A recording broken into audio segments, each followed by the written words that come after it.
Bonjour à tous, je suis Didier Manson. Bienvenue sur ma chaîne dédiée aux voitures, aux conseils auto et aux histoires du monde automobile. Merci de me rejoindre, c'est parti. Est-il sécuritaire de conduire avec la lumière d'huile allumée? C'est exactement la question que je veux traiter aujourd'hui. Parce que ce petit voyant, que beaucoup de conducteurs regardent pendant une seconde avant de continuer leur route, peut annoncer l'un des problèmes les plus graves pour un moteur. Une lumière d'huile allumée n'est pas un simple rappel d'entretien, ce n'est pas une petite décoration sur le tableau de bord et ce n'est surtout pas un signal qu'on peut ignorer en se disant « je verrai ça demain ». Dans certains cas, continuer à rouler seulement quelques minutes peut suffire à abîmer très sérieusement le moteur. Dans d'autres situations, il peut s'agir d'un niveau d'huile trop bas, d'un capteur défectueux ou d'un problème électrique. Mais le piège est justement là. Depuis le siège conducteur, sans vérification, je ne peux pas savoir immédiatement si le moteur est encore correctement protégé ou s'il est déjà en train de fonctionner avec une pression d'huile insuffisante. Et c'est pour cette raison que je vais prendre cette question très au sérieux, parce qu'une mauvaise décision face à cette lumière peut transformer une simple alerte en réparation extrêmement coûteuse. Quand je parle de lumière d'huile allumée, je parle du signal lié à l'huile moteur, souvent représenté par une petite burette d'huile sur le tableau de bord. Selon les véhicules, ce voyant peut être rouge, orange, fixe, intermittent, accompagné d'un message ou parfois associé à un bip sonore. Mais il faut bien comprendre une chose essentielle. L'huile n'est pas seulement un liquide qui lubrifie un peu le moteur. L'huile moteur est ce qui permet aux pièces internes de travailler sans se détruire entre elles. Elle forme un film protecteur entre les surfaces métalliques, elle aide à évacuer une partie de la chaleur, elle participe à la propreté interne du moteur, elle limite l'usure, elle protège certaines pièces contre la corrosion et elle permet à certains systèmes modernes, comme les tendeurs hydrauliques ou les éléments de distribution variables, de fonctionner correctement. Si cette huile manque, si elle ne circule plus, si elle est trop dégradée ou si sa pression devient insuffisante, le moteur peut continuer à tourner pendant un court moment, mais il ne travaille plus dans de bonnes conditions. C'est un peu comme si le cœur battait encore alors que la circulation ne se faisait plus correctement. Le mouvement existe, mais les dégâts peuvent déjà commencer. La première erreur que je vois souvent, c'est de confondre la lumière d'huile avec un rappel de vidange. Un rappel de vidange ou d'entretien signifie généralement que le véhicule estime qu'il est temps de remplacer l'huile selon le kilométrage, le temps écoulé ou les conditions d'utilisation. C'est important, mais ce n'est pas la même urgence qu'un voyant rouge d'huile. La lumière d'huile, surtout si elle est rouge, indique souvent un problème de pression ou de niveau qui peut menacer directement le moteur. Quand cette lumière apparaît, mon réflexe ne doit pas être de terminer tranquillement mon trajet en attendant le week-end. Mon réflexe doit être de réduire le risque immédiatement. Je relâche l'accélérateur, j'évite de monter dans les tours, je cherche un endroit sûr pour m'arrêter et je coupe le moteur dès que je peux le faire sans danger. Je ne donne pas de grands coups d'accélérateur pour voir si le voyant disparaît. Je ne continue pas sur autoroute pendant 20 km. Je ne me dis pas que la voiture roule encore, donc tout va bien. Un moteur peut rouler encore tout en étant en train de s'abîmer. Pour répondre clairement à la question « Est-il sécuritaire de conduire avec la lumière d'huile allumée ?», ma réponse est non dans la plupart des cas, surtout si la lumière est rouge ou si elle s'accompagne de bruit, de perte de puissance, d'odeur de brûlé, de fumée, d'une température moteur anormale ou d'un fonctionnement irrégulier. La seule nuance que j'accepte, c'est le déplacement très court, très prudent, uniquement si je dois sortir d'une situation dangereuse pour m'arrêter à un endroit plus sûr. Par exemple, si le voyant s'allume au milieu d'une voie rapide, je ne plante pas la voiture au milieu de la circulation. Je garde mon calme, je mets les feux de détresse si nécessaire, je ralentis progressivement, je rejoins l'accotement, une aire, une sortie ou un emplacement sécurisé, puis je coupe le moteur. Mais je ne transforme pas ce déplacement de sécurité en trajet normal. La différence est énorme entre déplacer le véhicule pour se mettre en sécurité et continuer à conduire parce qu'on espère que ça passera. Le danger vient du fait que la pression d'huile peut chuter pour plusieurs raisons. Le cas le plus simple à comprendre est le niveau d'huile trop bas. Si le moteur a consommé de l'huile, si une fuite existe, si la dernière vidange a été mal faite ou si le niveau n'a pas été vérifié depuis longtemps, la pompe à huile peut finir par aspirer de l'air au lieu d'aspirer correctement l'huile. Quand cela arrive, le film protecteur devient insuffisant, les pièces internes ne sont plus séparées correctement et l'usure peut devenir brutale. Les coussinets de vilebrequin, les paliers, l'arbre à cames, le turbo sur les moteurs qui en sont équipés, les chaînes ou systèmes hydrauliques peuvent souffrir très vite. Le moteur peut commencer par faire un bruit plus sec, plus métallique, puis perdre en douceur, chauffer, claquer et dans les cas extrêmes se bloquer. Et quand un moteur se bloque, ce n'est plus une simple réparation d'entretien. On peut parler de moteur à remplacer, de reconstruction, de frais très lourds, et parfois d'une voiture qui ne vaut plus économiquement la peine d'être réparée. Mais le niveau d'huile bas n'est pas la seule possibilité. Une pompe à huile fatiguée peut ne plus fournir la pression nécessaire. Une crépine peut se boucher à cause de dépôts, de bouts d'huile ou de résidus. Un filtre à huile inadapté, bouché ou mal monté peut perturber la circulation. Une huile trop vieille, trop épaisse à froid, trop fluide à chaud ou qui ne correspond pas aux spécifications du moteur peut créer des problèmes de pression dans certaines conditions. Une fuite importante peut vider progressivement le carter. Un joint défectueux peut laisser l'huile s'échapper. Un capteur de pression d'huile peut aussi envoyer une mauvaise information et dans ce cas, le moteur peut être mécaniquement correct alors que le voyant apparaît. Mais voilà le point crucial. Tant que je n'ai pas vérifié, je ne dois pas parier sur le scénario le moins grave. Beaucoup de moteurs détruits l'ont été parce que le conducteur a supposé que c'était juste un capteur. Parfois c'est vrai, mais parfois cette supposition coûte très cher. Quand la lumière d'huile s'allume, je commence toujours par observer le contexte. Est-ce qu'elle s'allume au démarrage puis s'éteint rapidement ?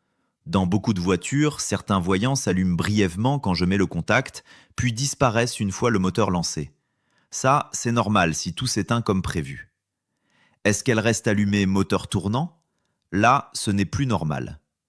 Est-ce qu'elle clignote au ralenti puis s'éteint quand j'accélère légèrement ? Cela peut indiquer une pression faible au ralenti, une huile trop chaude, un niveau trop bas, une pompe fatiguée ou une usure interne. Est-ce qu'elle apparaît dans les virages, au freinage ou en montée ? Cela peut arriver quand le niveau d'huile est trop bas et que l'huile se déplace dans le carter, laissant momentanément l'aspiration de la pompe moins bien alimentée. Est-ce qu'elle apparaît après un choc sous la voiture ou après avoir roulé sur un objet ? Il peut y avoir une fuite au niveau du carter. Est-ce qu'elle apparaît juste après une vidange ? Il peut y avoir une erreur de quantité, un filtre mal serré, un bouchon de vidange mal remonté ou une huile inadaptée. Le contexte ne remplace pas un diagnostic, mais il m'aide à prendre la bonne décision immédiatement. La bonne réaction pour moi est toujours la même dans l'urgence. Préserver le moteur et préserver la sécurité. Je ralentis sans brutalité, je cherche un endroit où m'arrêter sans mettre les autres en danger, je coupe le moteur et je ne redémarre pas simplement pour tester encore et encore. Chaque redémarrage sans pression d'huile correcte peut ajouter de l'usure. Ensuite, si la situation est sûre, j'attends un peu que l'huile redescende dans le carter, puis je vérifie le niveau avec la jauge si mon véhicule en possède une. Sur certains véhicules modernes, la vérification peut se faire par l'ordinateur de bord, mais je reste prudent parce que certaines mesures électroniques exigent que la voiture soit sur une surface plane, moteur chaud ou après un temps d'attente précis. Si j'ai une jauge classique, je la retire, je l'essuie, je la remets complètement, je la retire de nouveau et je regarde le niveau entre le minimum et le maximum. Si le niveau est sous le minimum ou presque absent, je comprends que je ne suis pas dans une situation normale. Si le niveau d'huile est bas, cela ne veut pas dire que je dois simplement verser n'importe quelle huile et repartir comme si rien ne s'était passé. D'abord, je dois utiliser une huile compatible avec le moteur. La viscosité et les normes demandées par le constructeur ont de l'importance, surtout sur les moteurs modernes. Ajouter une petite quantité d'huile adaptée peut parfois permettre de rétablir un niveau correct, mais si la lumière reste allumée après l'ajout, je coupe immédiatement. Si l'huile disparaît rapidement, si je vois une flaque sous la voiture, si le dessous du moteur est mouillé ou si l'échappement fume anormalement, je ne continue pas. Et même si le voyant s'éteint après avoir ajouté de l'huile, je dois comprendre pourquoi le niveau était bas. Une consommation d'huile excessive, une fuite lente, un joint usé, un turbo fatigué, des segments usés ou une mauvaise maintenance peuvent être derrière le problème. Ajouter de l'huile sans chercher la cause, c'est parfois simplement repousser la panne. Je veux aussi insister sur la couleur rouge. Dans l'esprit de beaucoup de conducteurs, un voyant est un voyant, mais sur un tableau de bord, la couleur est un langage. Un voyant orange ou jaune demande généralement de faire contrôler, de rester attentif, de prévoir une intervention. Un voyant rouge signifie souvent une urgence, une anomalie qui peut exiger l'arrêt du véhicule. Bien sûr, chaque constructeur peut avoir ses propres messages et ses propres symboles, mais la lumière d'huile rouge, je la traite comme un signal d'arrêt. Je ne l'interprète pas comme une suggestion. Je ne me dis pas que si le moteur ne fait pas encore de bruit, alors il n'y a pas de problème. Le bruit arrive parfois quand le mal est déjà fait. Le but est justement de ne pas attendre le bruit métallique, le claquement du moteur ou la fumée pour réagir. Un moteur privé d'huile ou de pression correcte ne casse pas toujours de manière spectaculaire dès la première seconde. C'est ce qui rend la situation trompeuse. Parfois, il continue à fonctionner, le conducteur rentre chez lui, puis le lendemain, un bruit apparaît.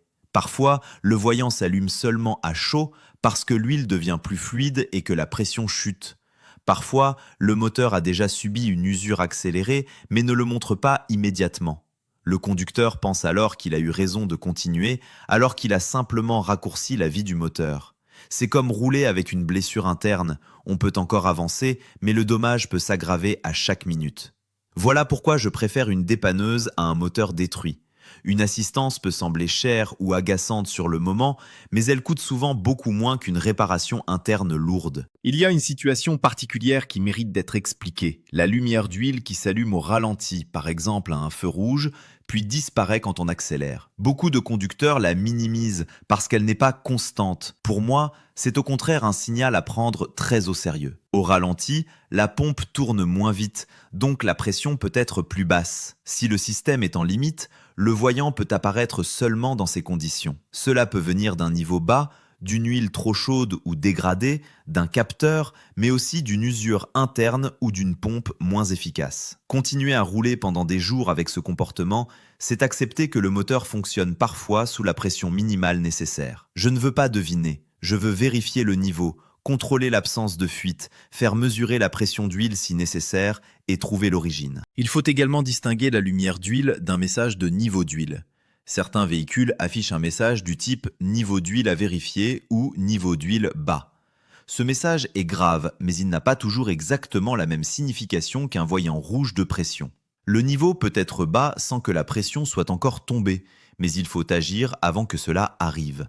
Je ne roule pas longtemps avec un niveau bas. Je complète avec l'huile correcte, je vérifie si le message disparaît et je surveille. Si le véhicule demande d'arrêter le moteur, je l'écoute.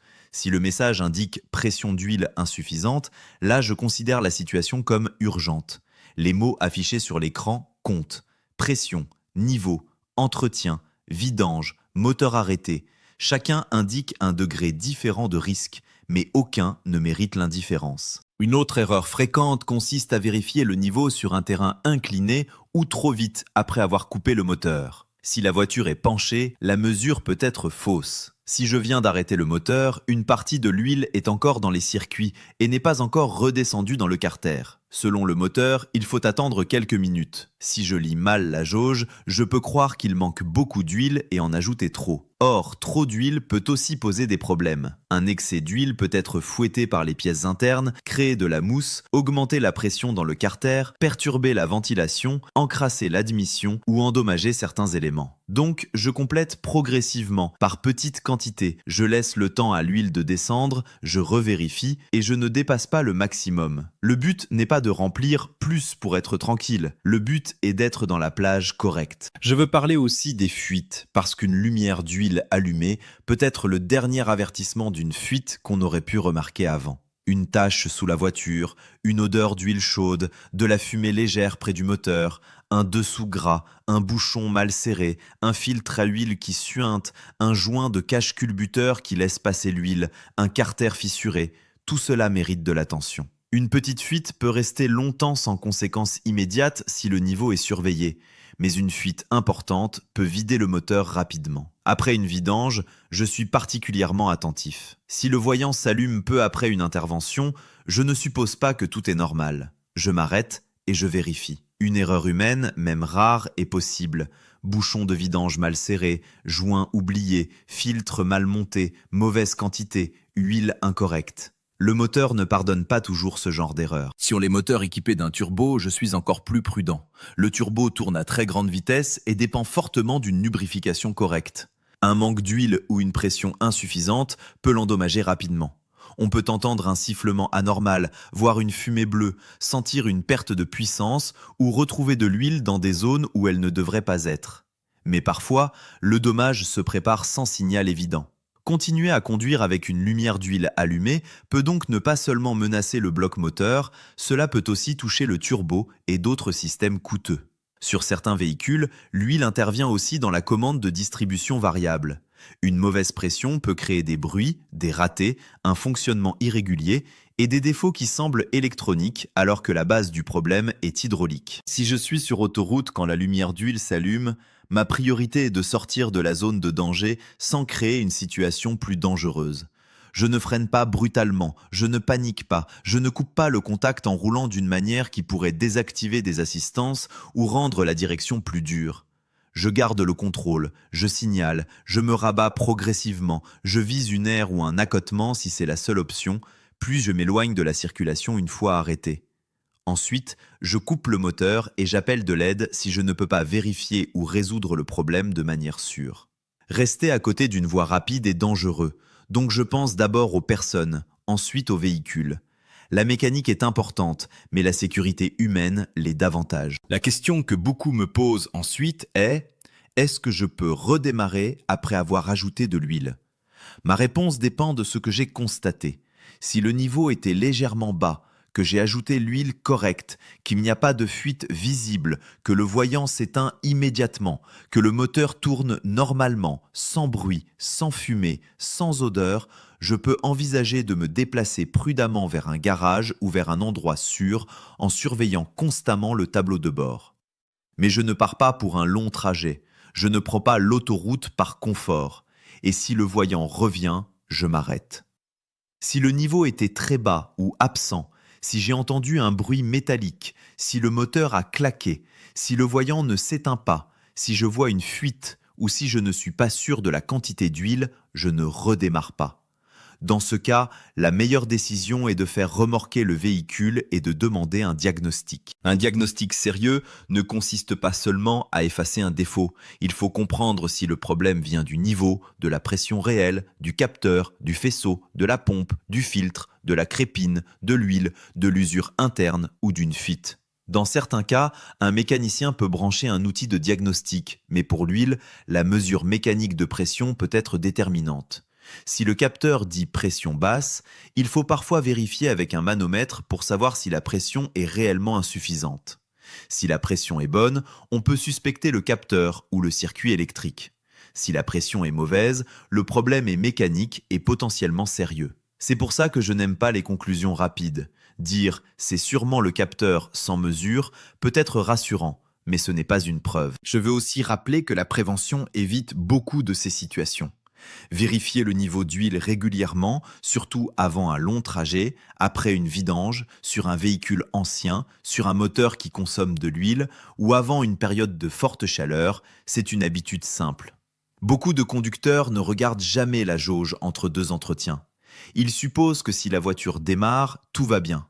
Mais certains moteurs consomment naturellement un peu d'huile, d'autres en consomment davantage avec l'âge, d'autres peuvent avoir une fuite lente. Attendre que la lumière d'huile s'allume pour découvrir le niveau, c'est attendre que le moteur soit déjà en situation de risque.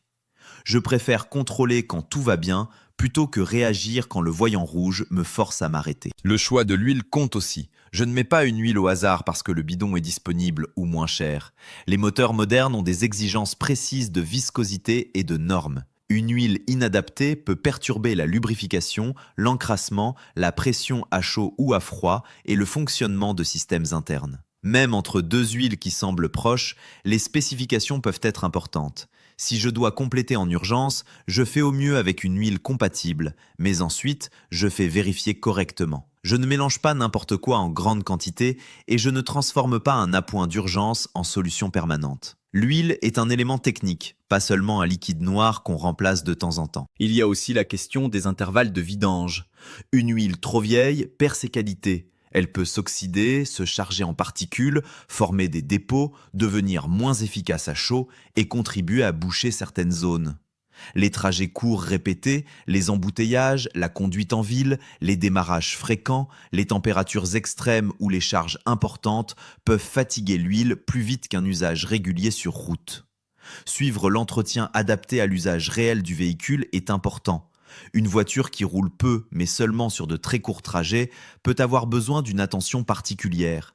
Là encore, l'objectif n'est pas de faire peur, mais de comprendre que l'huile travaille dans des conditions difficiles et que la lumière d'huile est parfois le résultat final d'une négligence longue. Je veux être très clair sur un point. Si la lumière d'huile s'allume et que le moteur fait du bruit, je ne cherche pas à finir le trajet. Un claquement, un cognement, un bruit de ferraille, un moteur qui devient brutalement plus bruyant ou irrégulier, ce sont des signes qui peuvent indiquer que la lubrification n'est plus correcte. Continuer dans ces conditions peut aggraver les dégâts à chaque tour moteur. Même quelques centaines de mètres peuvent faire la différence entre une réparation limitée et un moteur complètement détruit. Dans ce genre de situation, je coupe dès que c'est sûr, je ne redémarre pas et je fais intervenir un professionnel. Le moteur est peut-être déjà abîmé, mais je peux encore éviter de l'achever. Si la lumière d'huile s'allume seulement dans les virages ou lors des freinages, je ne trouve pas ça rassurant. Au contraire, c'est souvent un signe que le niveau est assez bas pour que l'huile se déplace et découvre momentanément l'aspiration.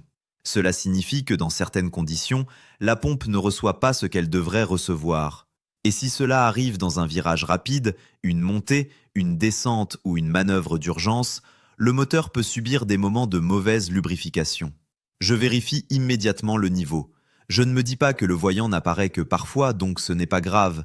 Un signal intermittent peut être le début d'un problème sérieux. Enfin, je veux replacer cette décision dans une logique simple. Conduire avec la lumière d'huile allumée n'est pas une question de courage, de chance ou d'expérience. C'est une question de risque mécanique et de sécurité. Le moteur a besoin d'huile et de pression pour survivre. Si le véhicule me dit que quelque chose ne va pas dans ce système, je dois l'écouter. Mon rôle n'est pas de gagner quelques minutes en espérant que l'alerte disparaisse. Mon rôle est de protéger le moteur, de protéger les passagers et d'éviter de créer une panne dangereuse au mauvais endroit. Si je retiens une règle, c'est celle-ci. Voyant d'huile rouge, moteur tournant, je cherche un arrêt sûr. Je coupe le moteur, je vérifie le niveau et si le doute reste, je ne roule pas. Une lumière d'huile allumée peut parfois venir d'un simple capteur, oui, mais elle peut aussi être le dernier avertissement avant une casse moteur. Et comme je ne peux pas le savoir sans contrôle, je choisis toujours la prudence avant l'addition. Une voiture peut attendre une dépanneuse. Un moteur sans huile, lui, n'attend pas longtemps.